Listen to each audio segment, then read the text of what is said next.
Okay, so I'm going to further delve into the word cognitive dissonance when we talk about white supremacy and when we talk about Black Lives Matter. Um, Cognitive dissonance, and I just want to quote my friend who wrote about it in regards of what happened with George Floyd. And I just found what she said so brilliant, and obviously it can be uncomfortable as well. But this is what she wrote. Cognitive dissonance is what's happening when you read this, have a difficult emotional reaction / realization, and 5 minutes or 2 days later have completely forgotten about it. This happens because it threatens a lot about our identity to begin deeply engaging with whiteness and anti-racism work. Remembering this can help build our capacity to continue to engage in the work, an extremely basic first step to take. And again, I come back to this question, and I direct this to white people, is that are you not having the conversation because you don't have to or because you don't want to? Are you outraged because you've never seen this before or because you feel this threatens your identity? Are you upset because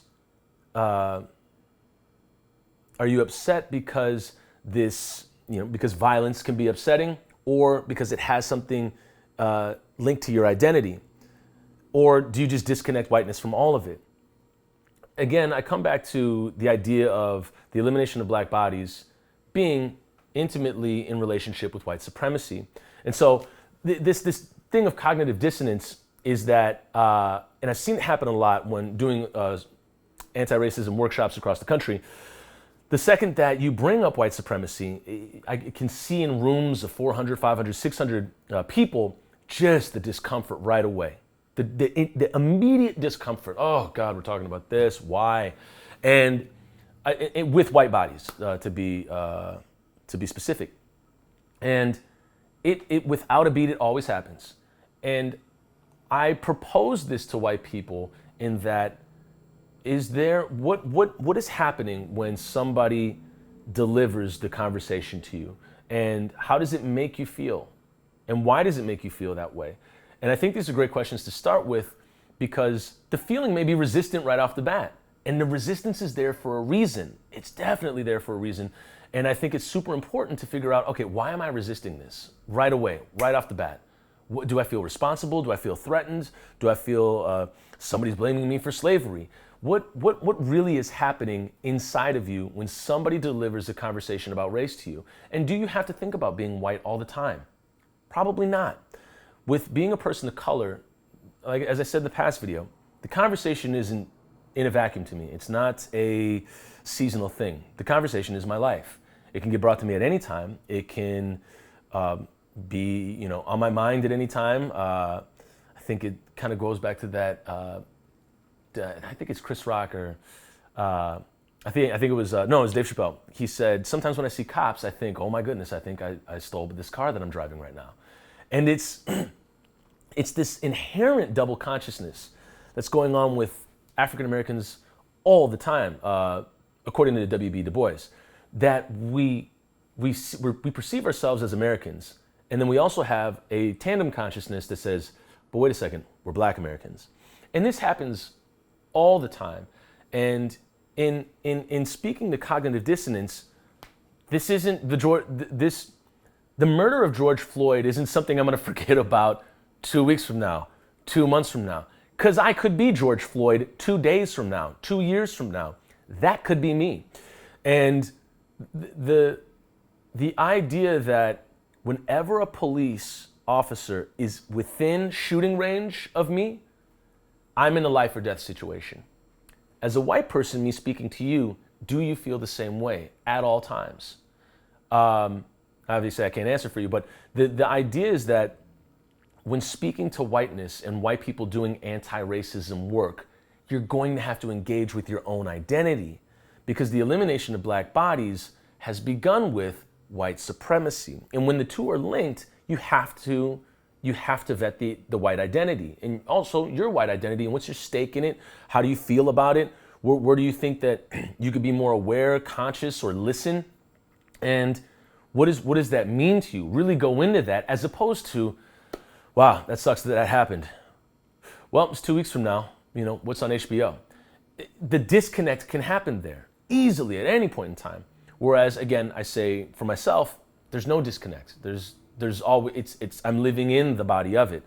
To give you an example, there was a group of black men playing soccer at the park right next to my apartment here. And there was a group of white men playing slam ball. And a white woman pulled up and decided to call the cops on the black men playing soccer. And I pulled up and I said, are you going to call the cops on those white men too? And she said, I'm just trying to keep everybody safe with social distancing. So she was calling the cops or calling the authorities because we weren't social distancing. Now, the issue is that any one of those black men can become a casualty of police brutality. Even myself, any point in time. So what that woman was doing was now putting every black body at risk for death by calling the cops. That's the reality. That's the experience. So you can imagine the anxiety, the fear, the frustration, the urgency happening to get her to not call the cops. Dude, we're gonna be fine. And if you call the cops, everybody's gonna be filming this. Everybody's gonna be filming it, and something undoubtedly is going to happen. So you're going to be held accountable. We'll get into accountability later, but that is the cognitive dissonance that, for me as a person of color, I'm not allowed. I don't experience, because it's there at all times. It can play at any time. And speaking to white people, what is your cognitive dissonance, and when do you feel it, and when do you feel comfortable checking into it, and when do you feel uncomfortable checking into it? And my challenge to you is that, as I told multiple white people at a forum that I ran for a forum, I want to leave out the company name, they felt uncomfortable talking about race. And I then asked them, do you feel uncomfortable because you don't have to have the conversation, or because you don't want to have the conversation? And I come back to I don't come back to the word, but I'll get to the word of convenience.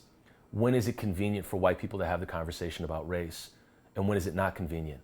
And I submit this to you, perhaps, well, more than likely, you're going to have the conversation even when it's inconvenient to you, because black bodies, our lives have been inconvenienced by police brutality, bullets, lynching, the legacy of white supremacy. And so having the conversation and monitoring your cognitive dissonance could be the first place to start.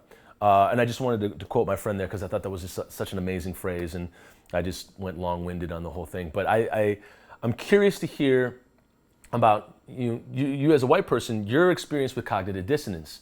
And when does checking out happen? When did you really feel you had to check into the conversation, whether you felt uncomfortable or not? I would love to hear about that. Yeah, and we hope to keep talking about more elements surrounding what happened with George Floyd just 2 miles from here, but then also talking about just the legacy of this country in general, because I think it's very beneficial to talk about. And if there's anything you want us to cover or want me to cover in the upcoming vlogs, just write in the comments below, and I'd love to answer any questions or get to anything you want me to talk about. So yeah, I hope you're well, and we'll definitely see you in the next video.